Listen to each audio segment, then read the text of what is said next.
Doctor Padmashri Bhanumathi Ramakrishna గారి అత్తగారి కథలకు స్వాగతం. అత్తగారు ఆవు నెంబర్ 23. బాగా పాలిచ్చే ఒక మంచి ఆవును కొనాలని ఎంతో కాలం నుంచి మా అత్తగారి సంకల్పం. దానికోసం చాలా చోట్ల విచారించారు, చుట్టుపక్కల ఊళ్ళని గాలించారు. కానీ ఆవిడకి నచ్చిన ఆవు దొరకలేదు.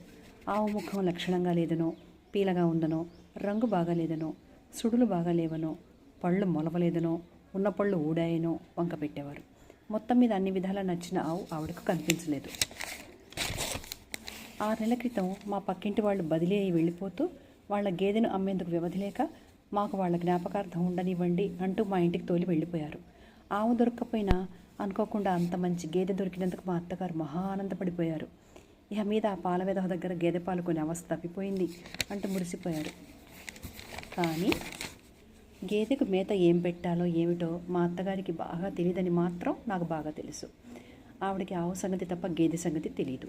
దానికి తగినట్లు మా తోటవాడికి పూల మొక్కల సంగతి తప్ప గొడ్డు గోదా సంగతి అసలు తెలియదు. పాలు పిండడం మాత్రం చేతనవునన్నాడు. పోనీ మన పాలవాడినే కొద్ది రోజుల పాటు మన గేదెకు మేత గీత చూడమంటే వదిలిపోతుందిగా అన్నాను మా అత్తగారికి సలహా ఇస్తూ. అవ్వా అన్నారు మా అత్తగారు. హడలిపోయాను, ఏం తప్పన్నానా అని. అది కాదే, వాడి దగ్గర మనం పాలు కొంటాం మానేశామనే కోపంతో గేదెకేమైనా మందు మాకు పెట్టి చంపితే అన్యాయంగా చూస్తూ చూస్తూ తెలిసి నోరులేని గొడ్డును తీసుకెళ్లి పులినోటికి అందిస్తానంటావే అంటూ తెలివి తక్కువకు బాధపడ్డారు మా అత్తగారు.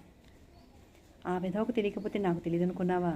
ఆయన అదేం పెద్ద బ్రహ్మ విద్య గనక మా పుట్టింటి వాళ్లకు గేదె అచ్చిరాలేదనే కానీ చిన్నప్పటి నుంచి నేను ఆవులతోనే పెరిగాను.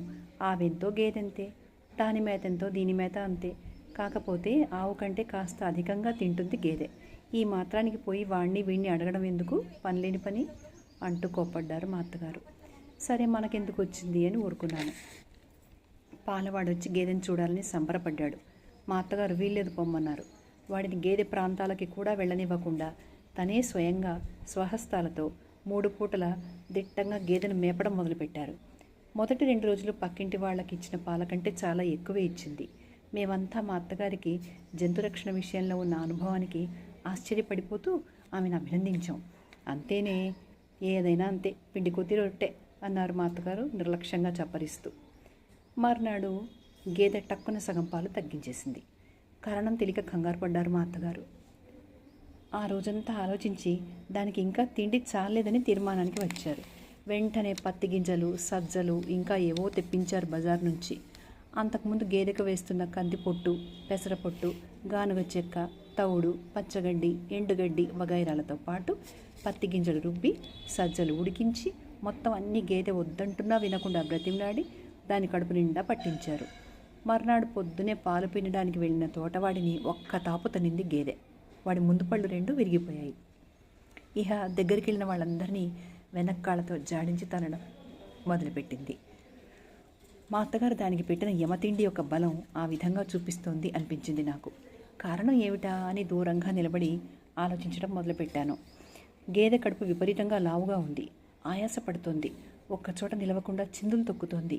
దాని అవస్థ చూస్తే ఒకవేళ కడుపు నొప్పితో బాధపడుతుందేమోనని అనుమానం కలిగింది నాకు. ఆ సంగతి చెప్పి చూశాను. ఊరుకో, దిష్టి కళ్ళు నువ్వును.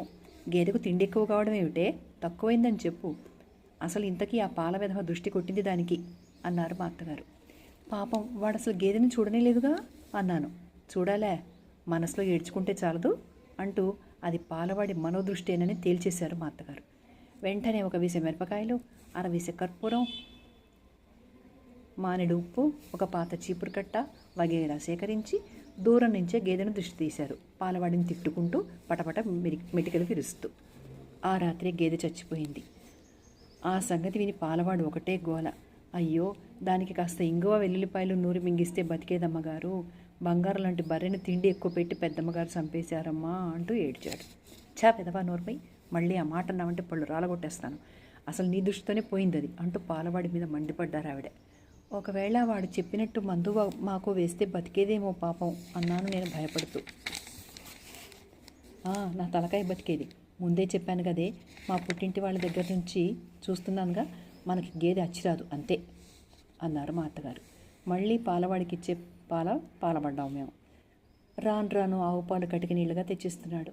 3 పూటల ఆవు పాల మీదనే ఆధారపడే మా అత్తగారు పాపం ఆ కటిక నీళ్లు మింగలేక అవస్థపడ్డారు. ఏదో ఒక ఆవును వెంటనే కొనాలి అనే తీర్మానానికి వచ్చారు. ఈసారైనా పాలవాడి సలహా తీసుకుంటే మంచిదని తోచింది నాకు. అబ్బే, ఆవు సంగతి వాడికేం తెలుసునే అన్నారు మా అత్తగారు చప్పరిస్తూ. ఎక్కడిందో విచారించమందాం, మనకు నచ్చితేనే కొందాం అని నెమ్మదిగా నచ్చజెప్పాను. సరే నీ ఇష్టం అన్నారు ఆవిడ అయిష్టంగానే. సుమారుగా ఉంటే చాలు, పాలు మాత్రం బాగా ఇచ్చే ఆవు కావాలని, ఎక్కడ దొరుకుతుందో వెంటనే చూడమని పాలవాడు రంగాన్ని పురమాయించాను. ఎందుకు, గేదెని చంపింది చాలక మళ్ళీ ఆవును కూడా చంపదలుచుకున్నారా అత్తాకోడలు అన్నారు మా వారు పైన బాల్కనీలో నిలబడి నవ్వుతూ. మా అత్తగారికి కోపం వచ్చింది. పాలవాడు పక్కకు తిరిగి తలగుడ్డ చాటున నవ్వుకున్నాడు మా వారి మాటలకి. చంపితే చంపానులేరా, ముందే నీళ్ల పాలు తాగలేక చస్తున్నాను అంటూ మా అత్తగారు విసుక్కున్నారు. సరే అయితే ఉండండి అమ్మగారు, రేపు శుక్రవారం నాడు సంతకెళ్ళి మంచి ఆవుగా చూసి పట్టుకొస్తాను అన్నాడు పాలవాడు. చాచా, ఈ ఊరు సంతలో మంచి ఆవు ఎక్కడ దొరుకుతుందిరా నీ మొహం, మీకు మంచి ఆవు కావాలంటే ఒక చోట దొరుకుతుంది అన్నారు మావారు. మా అత్తగారి ప్రాణం లేచొచ్చింది. ఎక్కడ్రా అన్నారు మా అత్తగారు పైకి చూస్తూ. చెప్తాను, కానీ ఖరీదు ఎక్కువ. అంతేకాదు, దానికి టైం ప్రకారం మేత గీత వేయాలి, లేకపోతే ప్రయోజనం లేదు. అదంతా దొరల సమాచారం. సీమావులు అక్కడ ఉండేవన్నీ కూడాను. ఏ ఆవు అయితేనే విట్రా, వేళకింత మేత వేయాలంటావు, అంతేగా, వేస్తాను. ఆవును పెంచడం నాకు అలవాటేలే అన్నారు మా అత్తగారు. అబ్బే, నువ్వు పెంచడం గించడం పనికిరాదు, దానికి ప్రత్యేకంగా ఒక మనిషిని పెడతానంటేనే చెప్తాను అన్నారు మా వారు వాళ్ళ అమ్మని ఏడిపించడానికి. సరే అట్లాగే చేద్దాంలే, ముందు ఆవెక్కడుందో చెప్పు అన్నారు మా అత్తగారు. ఇక్కడికి 20 మైళ్ళ దూరంలో 50 ఎకరాల స్థలంలో కొత్తగా ఫారం ఓపెన్ చేశారు.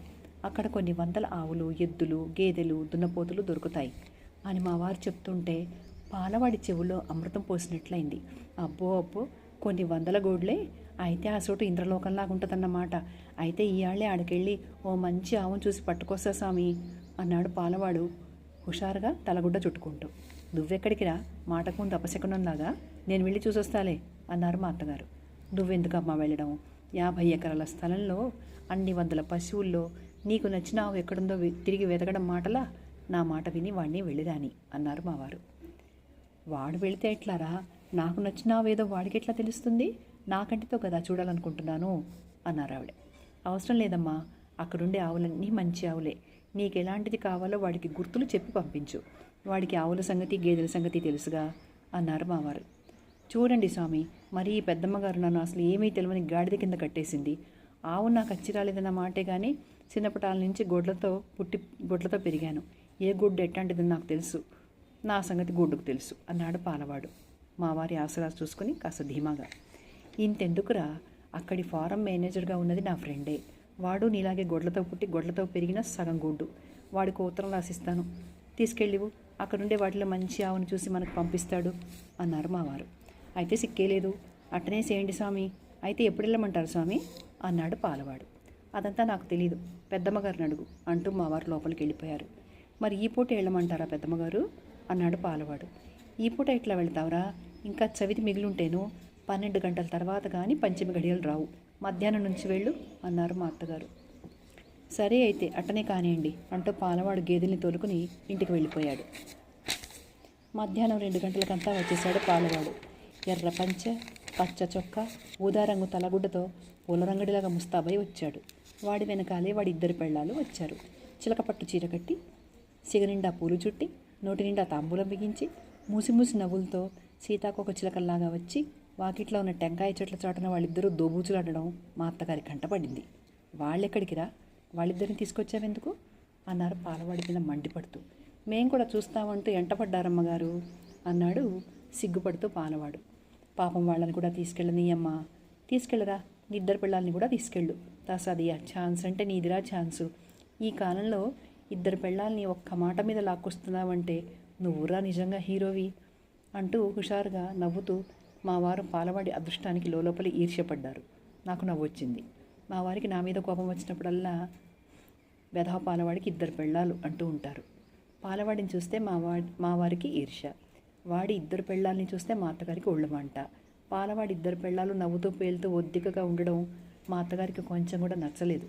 ఇదేం విడ్డూరమే, నేను ఎక్కడా చూడలేదు, సవతులన్న తర్వాత పోట్లాడుకోవద్దు, మీరిద్దరు ఒకరోజు పోట్లాడుకోనే అని అడిగేది మా అత్తగారు. పోట్లాటింది అమ్మగారు, మా అక్క నన్ను బాగానే చూసుకుంటుంది అనేది చిన్నది. పోట్లాటింది అమ్మగారు, మా చెల్లి బాగానే చూసుకుంటుంది నన్ను. అనేది పెద్దది. వాళ్ళిద్దరూ ఆ విధంగా ఒక్క మాట మీద ఒద్దిగ్గా నిలిచి ఒకళ్ళ మీద ఒకళ్ళ ఆప్యాయం ఒలకబోసుకోవడం మా అత్తగారి ఒళ్ళు మంటకు మరి కాస్త కారణమైంది. ఎట్లాగైనా వాళ్ళిద్దరూ పోట్లాడుకుంటే చూడాలని తన శాయశక్తులా ప్రయత్నించారు. వాళ్ళిద్దరూ పోట్లాడుకోకపోగా మీకిదేం బుద్ధి పెద్దమ్మగారు అంటూ ఒకసారి మెత్తగా చీవాట్లు పెట్టారు. దాంతో వాళ్ళిద్దరిని చూస్తే మా అత్తగారికి అరికాలి మంట. అయితే ఇద్దరు పెళ్ళాలని వెంటేసుకెళ్తున్నావే, మరి సాయంత్రం పాలెవరు పిండుతారు అన్నారు వాడి పెళ్ళాల వైపు కొరకొర చూస్తూ. మా తమ్ముడి కాడ చెప్పానమ్మగారు, ఆడతోలుకొచ్చి పిండుతాడు అన్నాడు పాలవాడు. సరే అయితే వెళ్ళిరా. తీరా అక్కడికి వెళ్ళిన తర్వాత నీ ఇద్దరు పెళ్ళాలని చూసుకుంటూ మా ఆవు సంగతి మర్చిపోవాక మంచి ఆవుగా చూసి ఇమ్మని అబ్బాయి స్నేహితుడితో చెప్పు. నల్లటి పొడలుండే ఆవు శ్రేష్టం. ఒక ఈత రెండితల కంటే పైన వేసింది మనకొద్దు. పళ్ళు ఎన్ని మొలిచాయో చూడు. కొన్ని ఆవులు గాడిదల్లా నడుస్తాయి, నడక చూడు. అన్నిటికంటే ముఖ్యం దాని ముఖం కళ్ళగా ఉండాలి, తెలిసిందా? అదే ఇంటికి లక్ష్మి అంటూ ఆవు కోసం డబ్బు, మా వారిచ్చిన ఉత్తరం రెండు పాలవాడి చేతికిచ్చి పంపించేశారు. రాత్రి బాగా పొద్దుపోయిన తర్వాత వచ్చాడు పాలవాడు. ఇద్దరు పెళ్ళాలని ఇంటి దగ్గర వదిలేసి సంతోషంగా హుషారుగా వస్తున్న పాలవాడిని చూసి, ఏంరా ఇంతకీ వెళ్ళిన పని అయిందా అన్నారు వరండాలో లైట్ వేస్తూ మా అత్తగారు. ఎల్లుండి శుక్రవారం నాడు 23వ నెంబర్ని మన ఇంటికి తోలుతున్నారు అన్నాడు పాలవాడు. 23వ నెంబర్ని మన ఇంటికి తోలడం ఏమిట్రా, ఆవుని కాదు అన్నారు మా అత్తగారు ఆశ్చర్యపడుతూ. అదేనంటమ్మగారు, ఆవునే. ఆడంతా నెంబర్ల సిస్టమ్. ఫలానా ఆవు ఫలానా బర్రె అంటే వాళ్ళకు తెలవదు. ఫలానా నెంబర్ అంటేనే ఎంటరే తెలుస్తుంది. ఒక్కొక్క గుడ్డును కట్టేసిన చోటనే దాని నెంబర్ రాసి పెడతారు.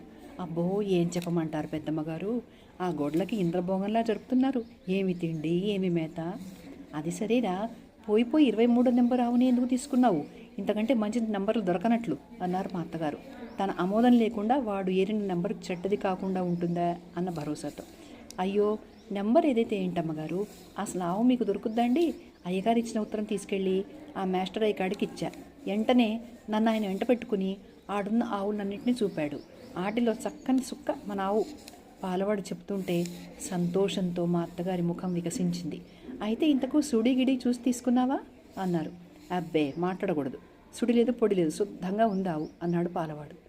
నల్ల పొడలా తెల్ల పొడలా అన్నారు మా అత్తగారు. నల్ల పొడలు తెల్ల పొడలు, ఎర్ర మచ్చలు, పసుపచ్చ గీరలు, ఆకుపచ్చ సారలు, పొగాకు రంగు చెవులు, బూడిద రంగు మొహం. అదేదో రంగులో ఉందమ్మగారు తోక. ఓరినీ తోక దొంగలదోలా, ఇన్ని రంగులుంటాయట్లా ఒక ఆవుకు అన్నారు ఆశ్చర్యపోతూ. అయ్యో, అది ఆవు కాదమ్మా, పంచరంగులు చిలకంటే నమ్మండి, పూటకు 5 మానికలు ఇస్తుందట. ఏమిట్రా, పాలా పంచితమా అన్నారు మా అత్తగారు హడలిపోయి. పాలేనండమ్మగారు అంటూ పాలవాడు తలగుడ్డ చాటను నవ్వాపుకోలేక చచ్చాడు. ఇది ఎక్కడి విడ్డూరనరా, పూటకు 5 మానికలా? అయితే రోజుకు 10 మానికలు అన్నమాట. నేనెక్కడా వినలేదే అంటే ఆశ్చర్యంతో మా అత్తగారు దవడలు నొక్కున్నారు. అదంతా దొరల తర్ఫీదు, మీకు తెలవదులేండి పెద్దమ్మగారు. ఆడ ఇంకో సంగతి తిన్నారా, ఒక్కో గొడ్డును రోజుకు 5 మాటలు పిండుతారంట. అయ్యో అయ్యో, ఇదేమన్యాయం రా, అవెట్లా ఇస్తాయి, వీళ్ళెట్లా పిండుతారు? ఆడంతా అంతేనమ్మగారు.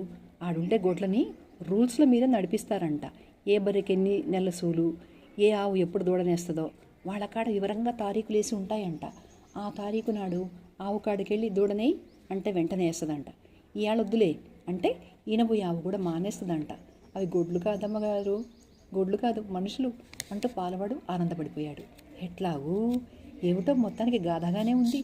అయితే ఇంతకీ మన ఆవుకి ఏం తోడరా అన్నారు మా అత్తగారు. మన ఆవు ఇంకా దూడనేయలేదు తమ్మగారు, నిండు చూలావు మంది అన్నాడు మురిసిపోతూ. ఏమిటి, పోయి చూలావు నా కొనుక్కొచ్చావు? ఓరిని తెలివి మండిపోను, శుభమా అంటూ దూడతో రాకుండా చూలావునెట్లా ఇంటికి తోలమన్నావురా? ఇందుకేనా నిన్ను నీ ఇద్దరు పిల్లల్ని పంపింది అంటూ మా అత్తగారు అమాంతం పాలవాడి మీద విరుచుకుపడ్డారు. వాడు భయంతో వణికిపోయాడు. ఇంకా 10 రోజుల దూడనేస్తుంది కనుక తోలుకెళ్ళొచ్చని ఆ మేనేజరే చెప్పాడమ్మగారు. మేనేజరే గారు వాడి తాత చెప్పిన ఆ చూలావు నాకు అక్కర్లేదు, మాకు అచ్చిరాదు. అసలు వెళుతూ అపశకునంలాగా నీ ఇద్దరు పెళ్ళాలని వెంటేసుకెళ్ళినప్పుడే అనుకున్నా దానికి తగినట్లు 23వ నెంబరే దొరికింది నీకు. పాడు నెంబరు, అచ్చిరాని నెంబరు. మరి ఇప్పుడు ఏం చేయమంటారు పెద్దమ్మగారు? ఈ సంగతి వివరంగా ముందే మీ కాడ కనుక్కోకుండా వెళ్ళి తెలివి తక్కువ పని చేశానే అంటూ బాధపడ్డాడు. ఇంకా నీకు ఎక్కడేడుస్తుందిరా తెలివి? ఇద్దరు పెళ్ళాలని కట్టుకున్న తర్వాత నిన్ను పంపడం మా బుద్ధి తక్కువ. తక్షణం వెళ్ళి ఇచ్చిన డబ్బు వాపసు తీసుకురా అన్నారు మా అత్తగారు ఖండితంగా. అయ్యో రామా, ఇప్పుడు నేను అడిగితే ఇస్తారో ఇవ్వరో, ఎందుకైనా మంచిది అయ్యగారిని కూడా ఒకసారి అడిగి చెప్పండి అమ్మగారు. పోనీ ఓ పని చేస్తే దూడను వేసిన దాకా ఆవును అక్కడే ఉంచి దూడను వేసిన తర్వాత పంపమంటే పంపుతారా అన్నాను నేను కలగజేసుకుని. పాలవాడి ప్రాణం లేచొచ్చింది. ఓ పంపుతారండి అమ్మగారు, అట్ట పంపకపోతే ఆవు మనకొద్దంటే సరి, ఇటు తిరిగి 10 రోజుల్లో దూడనేస్తుందన్నాడు. అటేయకపోతే మేనేజర్ అయ్యే దగ్గరుండి దూడని వేయిస్తానన్నాడు. మేనేజర్ అయ్యే దూడని వేస్తాడో నాకు అనవసరం. పయ్యూచే శుక్రవారం నాటికైనా ఆవు దూడతో సహా ఇంటికి రావాలి, అంతే. ఈ సంగతి చెప్పు వాళ్లతో అన్నారు మా అత్తగారు. అట్టనే చెప్తా పెద్దమ్మగారు, రేపు సంధ్యకాళే వెళ్తా అంటూ పాలవాడు తలగుడ్డలు దాచిన రసీదు మిగతా డబ్బు భయభక్తులతో మా అత్తగారి చేతిలో పెట్టి బ్రతుకు జీవుడా అంటూ వెళ్ళిపోయాడు. పై వచ్చే శుక్రవారం నాడు ఆవు వస్తుందని మా అత్తగారు గొడ్ల కొట్టమంతా శుభ్రం చేయించారు. నా చేత ముగ్గు వేయించి గుంజలకు పసుపు కుంకం పెట్టించారు. తోటపాడి చేత మామిడి తోరణాలు కట్టించారు. ఇంత చేసి శుక్రవారం నాడు ఆవు రాకపోగా పాలవాడు కూడా రాలేదు. ఇంకా మా అత్తగారు ఒళ్ళు తిరిగిన కోపంతో ఇల్లంతా తిరిగారు. పాలవాడు ఆ రోజు కనిపిస్తే మా అత్తగారు వాడిని నమిలి మింగేస్తారనిపించింది. వేళ మంచిది. వాడు ఆ రోజు మర్నాడు కూడా రాలేదు. కారణం తెలియక వాడింటికి కబురు పెట్టాం. ఇల్లు తాళం వేసిందట. గురువారం నాడు రాత్రే ఇంటిలిపాది ఎక్కడికో వెళ్ళిపోయారని ఇరుగు పొరుగు చెప్పారట మా తోటవాడికి. మా అత్తగారికి పూనకం వచ్చింది. పాలవాడిని చెడమడా తిట్టడం మొదలుపెట్టారు.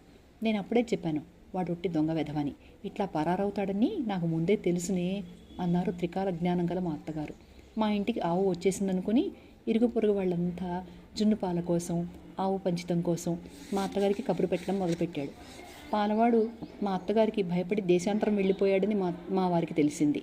పాపం వాడు మాత్రం ఏం చేస్తాడు, మీ ఆవు బాధ పడలేక ఏ నుయ్యో గుయ్యో చూసుకుని ఉంటాడు అంటూ వాడి మీద జాలిపడ్డారు. మా వారిని ఆవు సంగతి ఫారంకి టెలిఫోన్ చేసి కనుక్కోమని చెప్పారు మా అత్తగారు. టెలిఫోన్ చేస్తే మేనేజర్ ఊర్లో లేడు, మిగతా వివరాలు మనిషిరాంది మాకు తెలియవు అన్నారు. మేనేజరో పాలవాడో ఎవరో ఒకరు వచ్చిందాకా ఆగమని మా వారు సలహా ఇచ్చారు. మా అత్తగారు ఒకరి సలహా వినదలుచుకోలేదు. వెంటనే బయలుదేరారు ఆవు సంగతి తేల్చుకొస్తానంటూ. దూడను వేసినా సరే వేయకున్నా సరే తక్షణం ఆవును ఇంటికి తోలమని చెప్పేస్తానంటూ తోటవాడిని తోడు పిలుచుకుని కారులో బయలుదేరి వెళ్ళిపోయారు. ఆమె అటు వెళుతూనే పాలవాడు వచ్చాడు. ఏంటా ఎక్కడ మాయమైనావు అన్నాను. వాడు కళ్ళు తుడుచుకుంటూ, ఏం చెప్పేదమ్మగారు, పక్క ఊళ్ళో మా అన్నకు చాలా డేంజర్గా ఉందని అర్ధరాత్రి కాడ తంతి కొట్టారు. రాత్రి వెళ్ళాం. అటు మా అన్నకు 5 పిల్లలు, తల్లి లేనివాళ్ళు. వాళ్ళని చూడటానికే చెందడానికి నా 2 పెళ్ళాలని తమ్ముడిని కూడా తీసుకెళ్ళా. ఇప్పుడు మా అన్నకు కాస్త సుమారుగా ఉంది. పిల్లల్ని చూసుకోవడానికి పెద్దదాన్ని ఆడనే ఉంచి చిన్నదాన్ని మాత్రం తీసుకొచ్చా. తమకు పాలకు చాలా ఇబ్బంది ఉంటుంది.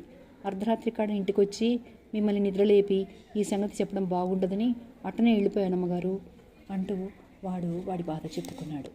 అయితే ఆవింకా రాలేదా అమ్మగారు అన్నాడు పెద్దమ్మగారి కోసం 4 వైపులా వెతుకుతూ. రాలేదురా, ఇప్పుడే పెద్దమ్మగారు వెళ్ళారు. చూలావునైనా సరే వెంటనే ఇంటికి తోలమని చెప్పడానికి. అదేంటి చిన్నమ్మగారు, చూలావు మాకు అచ్చిరాదన్నారుగా పెద్దమ్మగారు.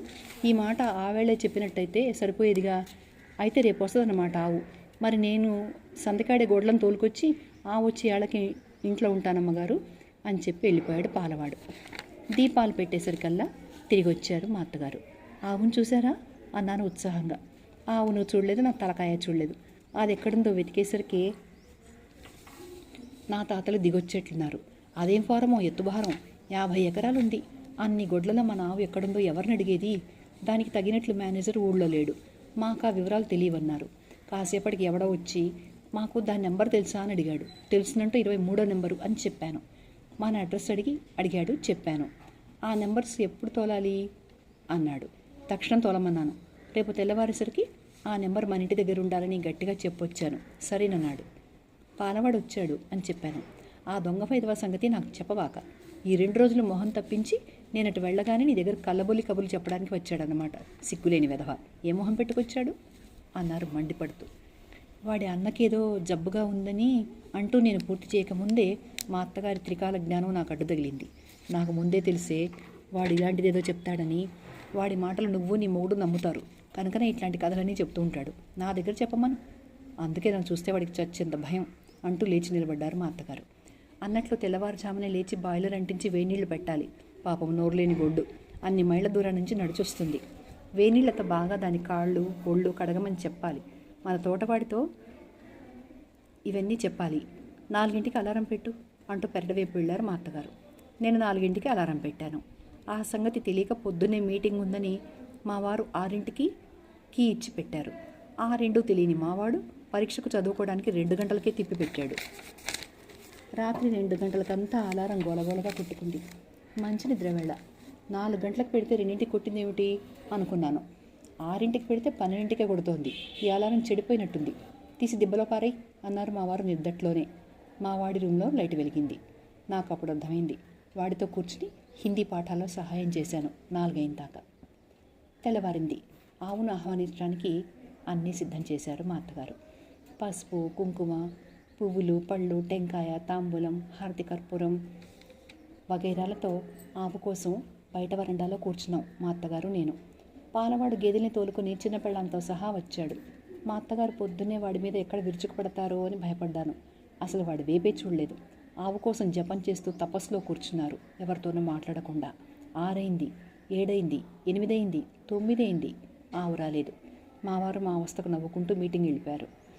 నిండు చూలాలు గనక ఒకవేళ నడవలేక నడుస్తుందేమో అని ఒకవైపు, ఒకవేళ ఈని ఉన్నట్టయితే పచ్చి ఒంటితో ఇంత దూరం నడవలేక అవస్థపడుతుందేమోనని మరోవైపు, ఇలా పరి విధాలా పోయింది మా అత్తగారి మనస్సు. మొత్తానికి 10 గంటలైనా ఆవు రాకపోయేసరికి మా అత్తగారు మరీ కలవరపడసాగారు. నా ముఖం ఆమె, ఆ మొహం నేను చూసుకున్నాం ప్రశ్నార్థకంగా. గేట్లో గంటల చప్పుడు వినిపించింది. మా అత్తగారి ప్రాణం లేచొచ్చింది. వచ్చినట్టుంది, పద పద, ముందు దానికి దృష్టి తీయాలి అంటూ పళ్ళెంలో ఎర్రనీళ్లు కలిపి మధ్యన కర్పూరం పెట్టి నా చేతికిచ్చారు ఆవిడ. గేటు దాటి లోపలికి వస్తూనే ఆకాశం దద్దరిలేటట్టు ఒక రంకె వేసి మేరు పర్వతంలా వచ్చి మా ముందు నిలబడ్డది బ్రహ్మాండమైన వృషభం.